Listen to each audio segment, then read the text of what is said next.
It's called the voice of the problem you must find. Light on the one side. It's called the voice of the problem you must see. The width and discover the height. It's called the voice of the problem you must find. The product, but that's not it. It's called the voice. You have found the volume. Don't forget its cubic units. Hey, hey, hey. When it's irregular, what you gonna do? Divide that shape up into two. Find the volumes of each one separately. Add them together, just remember, don't you forget the three. Yeah, it's called the voice of the problem you must find. The length of the one side. It's called the voice of the problem you must see. The width and discover the height. It's called the voice of the problem you must find. The product, but that's not it. It's called the volume. You have found the volume. Make sure it's cubic units. Hey everyone, welcome back. Here's 11.5. Obviously from that little song you can tell we're going to be talking about volumes, and we're going to start with volumes of prisms and cylinders. So the volume is something where you're going to look at the space inside of a solid figure, and so we're going to be looking at that. We're also going to be looking at a formula for density and those kind of things. So first let's get on to our little cartoon of the day. Here we have another Superman cartoon. After many years of marital bliss, tension enters the Kent household. So apparently this would be Lois. She is sewing in on his suit there, completing the S with stupid. As he's just sitting over there looking, reading the Daily Planet. Alright, so going on to our volume. Here's our core concept and some vocabulary. So on page 336 under the vocabulary, go ahead and write this down for volume, that it is a solid of a solid. A volume of a solid is the number of cubic units contained in its interior. Make sure it's cubic units. Your units are cubed. That's what that video is telling you. Don't forget the 3 on the units, the cubic units. So our core concept down here, the volume of a prism. So you can see here's one that's going straight up and down, and another one that's leaning. And they are the same exact volume, and that's because of this thing called the Cavalari's principle. And you can write this down for the Cavalari's principle there also on your vocabulary. It says if two solids have the same height and the same cross-sectional area at every level, then they have the same volume. So that's basically what we see here with this. They're the same height, they're both h, or on this one here's another one. You can see that they're both going to have the same height. They both have the same cross-sectional area. This is your base right here, and this would be the same base. It's equal to both of those, and so they do have the same area. So it doesn't matter whether it's leaning or it's straight up and down. As long as it has the same height, same base, you can just continue to use the same formula, volume of a prism. And that would be just V equals B times H. So B would represent the area of the base. It says it right there. B is the area of the base. H is the height. And we can also think of it as this, and that's kind of what the video is also showing you, length times width times height for a volume of a prism. So the length times width would give you the area of the base, and then you're multiplying that by the height. So that's what you can see you can do. Alright, so let's go ahead and let's try a couple of these now. Okay, so the extra practice on page 337, 1 and 2. The first one is a triangular prism because the base is a triangle. And so we'd want to find the base area for that. We need to find the area of the triangle, which we should know is the 1/2 base times height. And here's your height is 1.5. Your base of this triangle is 3. So we're going to be saying 1/2 times 3 times the 1.5. And so that's what we're going to do first. For the base, the big B, the capital B, which is the area of the base, it's 1/2 times base times height. That's the area of the triangle. And so we got to figure that out. We'll multiply this all together. You can say 0.5 times 3 times 1.5 on the calculator. You can multiply all of that together. So I'd say 0.5 times 3 times 1.5, and that gives me 2.25, and that's what we're going to see for the area of the base. Now we just need to multiply that times its height, which is 5, And so it's just now going to be the volume is equal to the area of the base, which is 2.25 times the height, which is 5. So now I can just multiply this by 5 on the calculator, times 5, and that would give us our answer of 11.25 for the volume. But we don't want to forget that it's cubic units. So we want to make sure our centimeters are cubed on this one. Whenever you're talking about your finding volume, you're always going to put cubic units. Area is square units and volume is cubic units. Here's another one that's leaning, but we can still use this same volume equals the base area times the height. We want to find the base area, which they tell us right here. We didn't have to figure that out, which we could have if they had given us maybe some information, because we just learned how to figure out the area of a polygon. That's a pentagon right there. But they tell us exactly that the area of the base is 10 inches squared. So we can just do this one really fast. So the volume is equal to base times height. Your height, or your base is at 10, and the height is the 4. So you're just going to be, your capital B is 10. So 4 times 10, or 10 times 4 gives you 40, and it's inches cubed. So we're multiplying inches squared times inches, getting us the inches cubed. Okay, now looking at the cylinder. Cylinder has the same volume equals the base area times the height. It's actually the same exact formula, but for all cylinders, the area of the base will always be a circle, and so you're going to always use this formula here, pi r squared, for a cylinder. So that will be always. Now the prisms, we could use different formulas because the prism base can be different. Like we saw, we had a triangle on the first one, and we had a pentagon on the second one. We could have a rectangle, we could have a square. So the area of the base on a prism is going to be, could be a lot of different formulas depending on the shape of your base, but the cylinder will always have a circle as the shape of its base, so you're always going to use the area formula pi r squared for that base area. So it almost is better just to look at this and say, okay, it's always pi r squared times h. That way you don't forget that the B is always going to be that on this cylinder one. So now on page 338, we look at 3 and 4, looking at defining the volume of the cylinders. So we're going to use the pi r squared first to find the area of the base and multiply it times the height, which is a 7 number here. So we're going to say V equals pi r squared times the height, 7. So the radius is 2.5. It tells us that right there. So 2.5 is going to get squared times 7. So we could figure all this out real quick just on the calculator. First, maybe we need to do the square exponent first always. So 2.5 squared, that's going to give us 6.25. We can times that by 7, and so it's going to equal 43.75 times pi.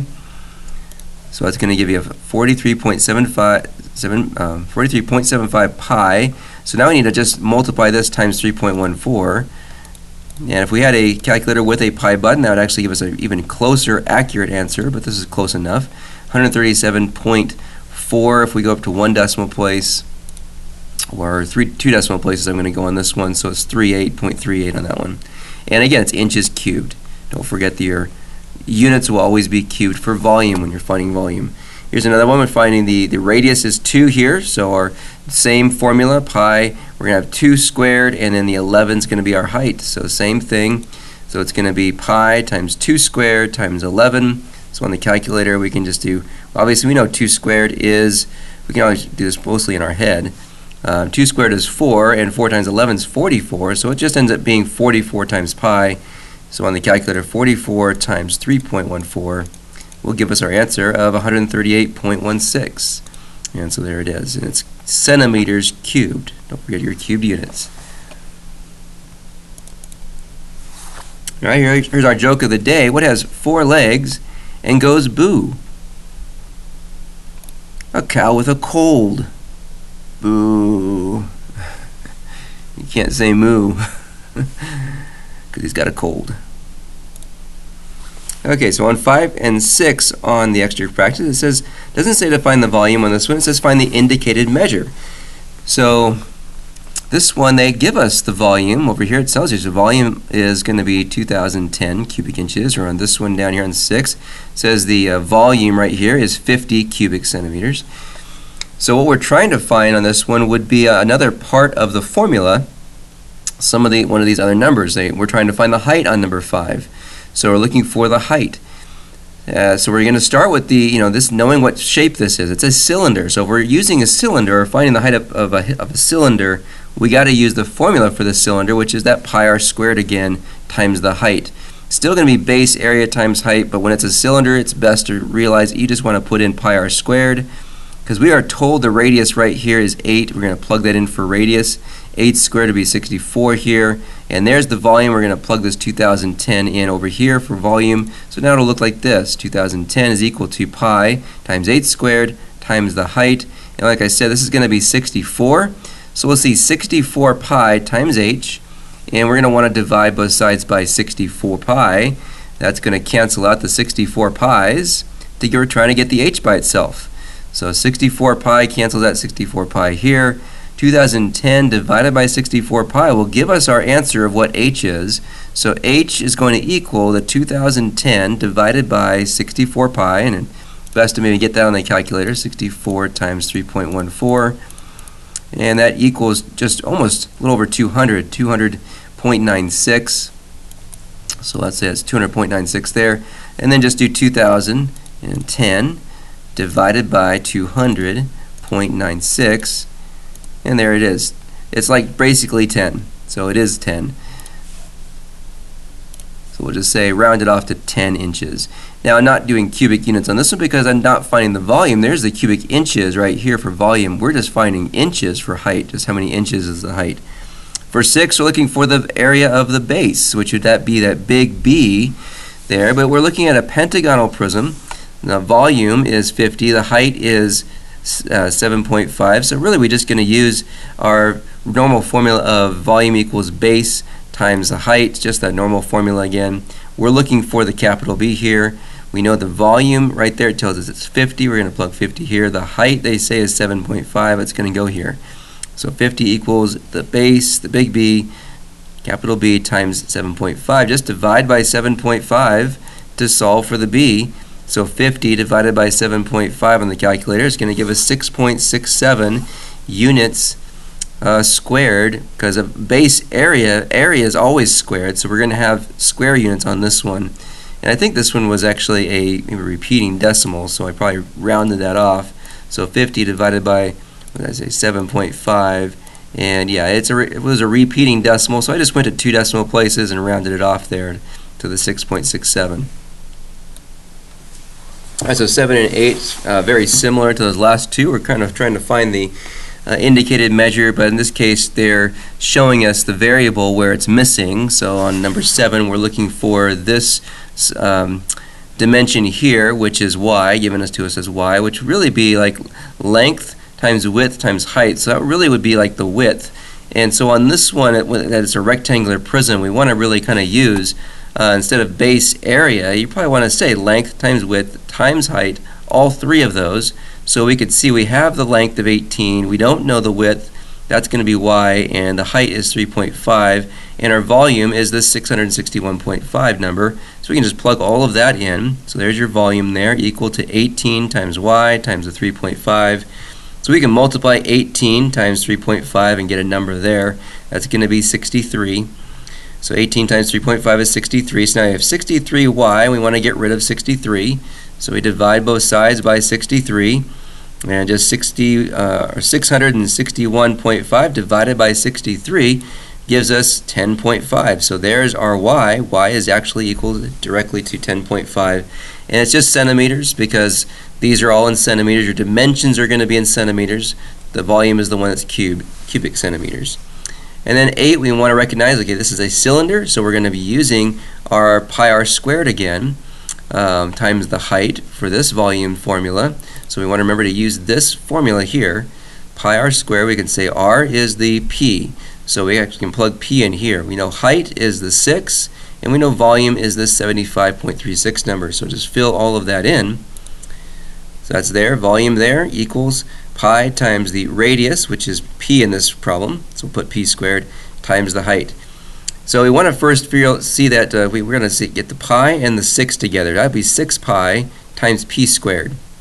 Let's just rearrange this a little bit, so it says now 6 pi times p squared. Now we can get rid of 6 pi by dividing both sides by 6 pi. That would cancel out our 6 pi's here. And now we get p squared by itself. So p squared is going to equal this 75.36 divided by 6 pi. So on the calculator, 6 times pi times 3.14, that's going to equal 18.84. So we're going to say divided by 18.84. And once we just divide that, we'll get what p squared will equal, not necessarily p yet. So we'll find out what p squared is. So 75.36 divided by the 18.84. And that gives us exactly 4. Wow, it went right directly to 4. So p squared equals 4. And we want to get rid of the square by taking the square root of that on both sides. And we know the square root of 4 is just 2. That's what p is. P is 2 inches. Your radius in this case would be 2 inches. Alright, so we are almost done. We're done with the extra practice, but there's one more problem I'm going to have us do over by the core concept. So we'll go ahead and flip back a page or two. Let's go ahead and try that one.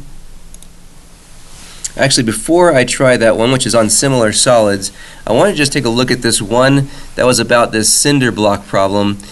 And it was kind of similar to that video at the beginning where it said, if you have an irregular one and you're trying to find something irregular, and this would be irregular because you're missing some space out of here.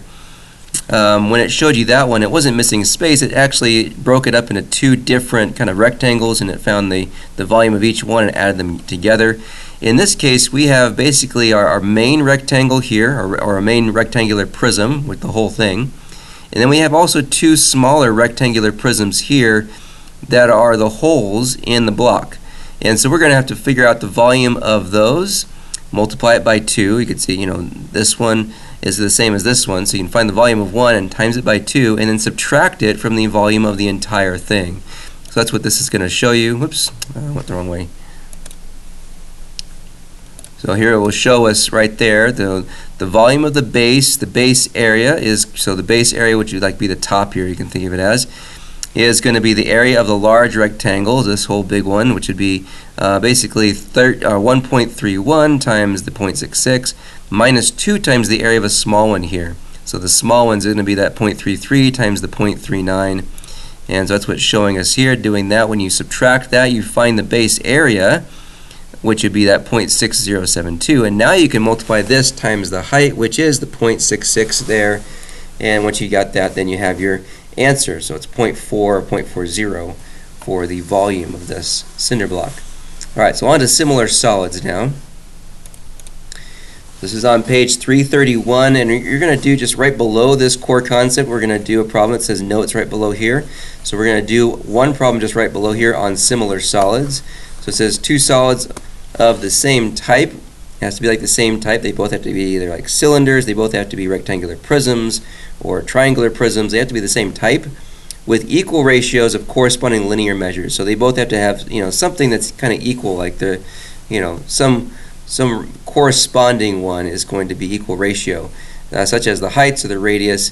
Those are called similar solids. The ratio of the corresponding linear measure of 2 solids is called a scale factor, or the scale factor.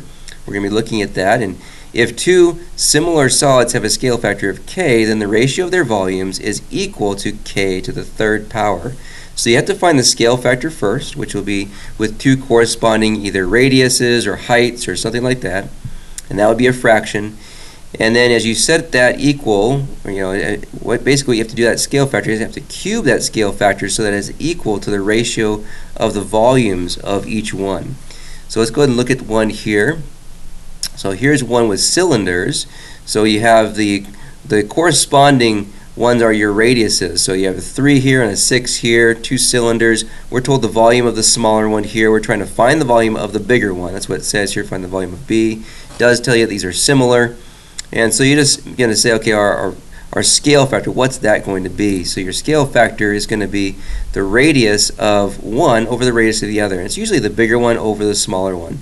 So the bigger one is 6 over 3, which simplifies to 2. Your scale factor is 2. So what do we have to do to 2? You have to cube 2 so that it is equal to the ratio of the volumes here. And since we're doing the big one over the small one here with your scale factor, we got to do the same thing with a ratio for the volumes. The big volume over the smaller volume here. And so that's what it's going to show you now. Volume of B, which is the big one, over the volume of A is equal to the scale factor cubed. And so now we're going to cube the 2 here. So there's 2 cubed we're going to fill in the volume of A because we know that, and then we just have to pretty much just multiply both sides by 45 pi. This is 8 on this side, so 45 pi times 8 would give us 360 pi, and that's the volume of that second one. So that's not the one I want you to write down. We're going to write down this next one here underneath. Okay, so this is the one I want you to put down in the notes section under that similar solids core concept. You can go ahead and draw this out the best you can, a little box here, a bigger box and a smaller box. And the bigger box we'll say is prism C, smaller one's prism D. We know the volume of the bigger one. We're trying to find the volume of the smaller one here. It says find the volume of prism D. Here's our corresponding sides. It looks like it's the width pretty much because you know, length, width, and then height. So basically we know the widths of each of these. Those are corresponding. And so we need to first use those to find the scale factor. And so we're going to look for the scale factor first, and we're going to put the bigger one over the smaller one. So basically the width of C is going to be over the width of D. I'm just going to put C is over D, and it's going to be considered these corresponding ones here with 12 over 3. So that's going to be 12 over 3, which would reduce down to 4. So there's our scale factor is just 4. And so now we're going to have to cube that 4 so that it is equal to the ratio of the volumes of these. So we're going to use this formula now. The volume of C over the volume of D, remember it's the bigger one over the smaller one, is equal to the scale factor cubed.